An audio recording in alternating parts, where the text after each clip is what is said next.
before that whole thing became what it was. It really doesn't matter. I was just telling my boy here.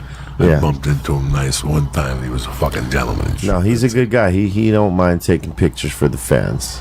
You know, he don't turn anybody down. That's what I like about these guys. Is that they'll take the time for fans. Sometimes with the Blue Penners, you know, they give those guys a hard time. They'll make him work for it. What's my name? If you don't know my name, I'm not signing. Shit like that, you know? I'm not really familiar with the music industry. For like the last 10 years of the comedy industry, they're doing a lot of self-releasing and publishing. Like, do you put out this stuff by yourself? Are you on and out like a label, or? I put out the prescription stuff by myself. You know, it was just I put it up on I believe it was livemixtape.com and DatPiff, and let it be shared out from there, and then put it on the SoundCloud, and did that. So yeah, you know, we did it 100% independent and gave it out 100% for free. You know, in terms of doing an independent album that I sold, I did one with Duck Down Records called Smoke and Mirrors many years back, and that was my one and only like endeavor in doing a solo album and selling it. You know, like with some of the music as of late, I've just given it out, and you know, in terms of the hip hop shit.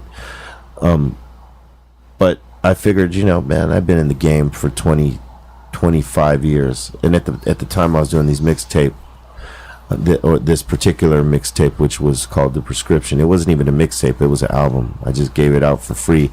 I thought, you know, I've been in this game for this long, let me give the fans something special, you know, that they don't have to pay for. And it's just one of those things where, you know, we gave them free music, and it worked out for me. A lot of people love that shit, and you know, I made videos for it proper, like any other album, and you know, I did many shows off of those songs and stuff like that. So it you know, I managed to do some solo work in there, and but mostly, you know, I've been about the groups. But you know, like I say, you know, I don't mind juggling. I don't mind the challenge. You got balls of steel, brother. And listen, that's what it takes. That's what it takes. It's not that even nobody's saying no to you. And you know, it's not like you're Alanis Morissette. You put out a song, the thing bombed, now you come back singing top 10. Yeah. And he scratched my back and fucked me in a movie theater. You know what I'm saying? No. It's not that. Are those lyrics to the song? Whatever the fuck they are. Close enough. And you came in my mouth, and you closed your eyes, and you know it. Every time she scratched your name, I hope you feel it. I hope you feel it. Well, I'm here to tell Harvey. Whatever the fuck. To remind Harvey, huh? This is a reminder. You didn't get away, cocksucker. Oh, no. You might be in rehab, but when you get out, I'm firmly a statement. Oh, yeah. You think he's getting off of that just because he did rehab? He's trying to, obviously. First off, you can't get out of jail with rehab. That's the oldest fucking trick in the book. Me and my buddies were pulling that one in 84. You get busted for 2 ounces of blow, you make bail, you go to your house, you hug your mother, you do one last line, and you go to the nearest rehab, and you tell them to smuggle you in coke. If they give you UAs, you stick to it. You get a Bible, you go to church, you put a fucking camera on you, you have people follow you and take pictures of you. That is the oldest scam in the book. It's like right now, I go out with Be Real and Lee Syed. We're 3 in a car. At the light, we make a light, and some guy says something to us. He pulls a gun out. Lee Syed has a gun.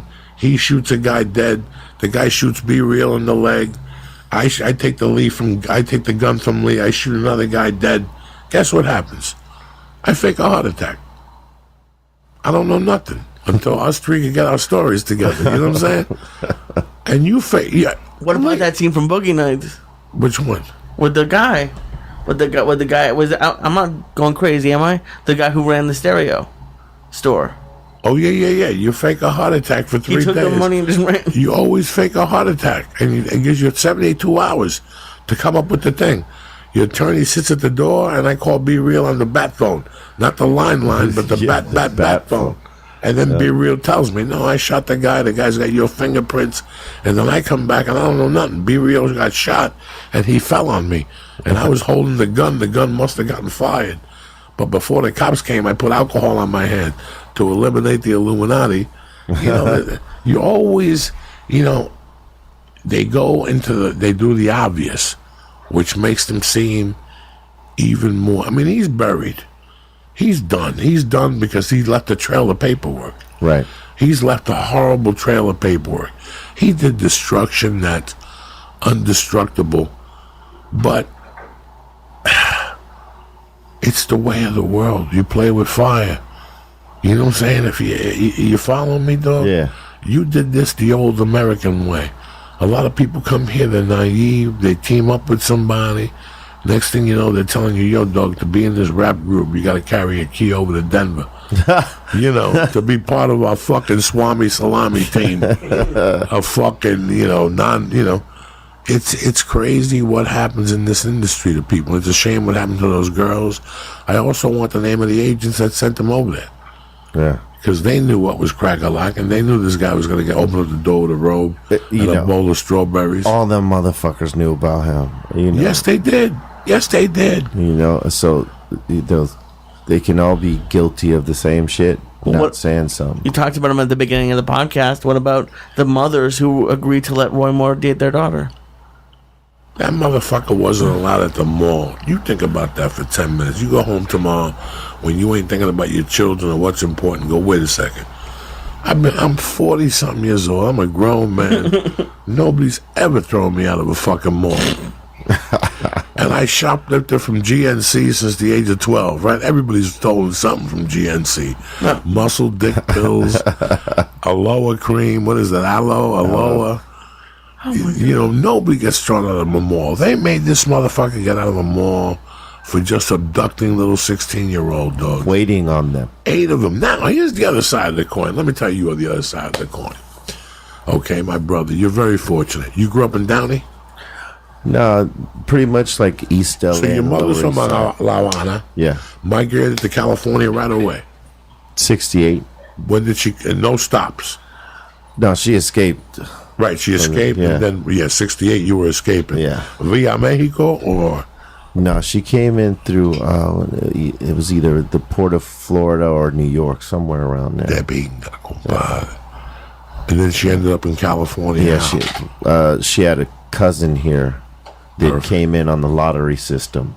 You know how in Cuba they got a lottery system, and if one of your kids' numbers pops up in that lottery system, they give you the option to leave the island, but you give up your, all your credentials, your citizenship there, and they let you go, but you got to start over. We're going in like fucking Marines, you understand me? Welcome to church, motherfucker.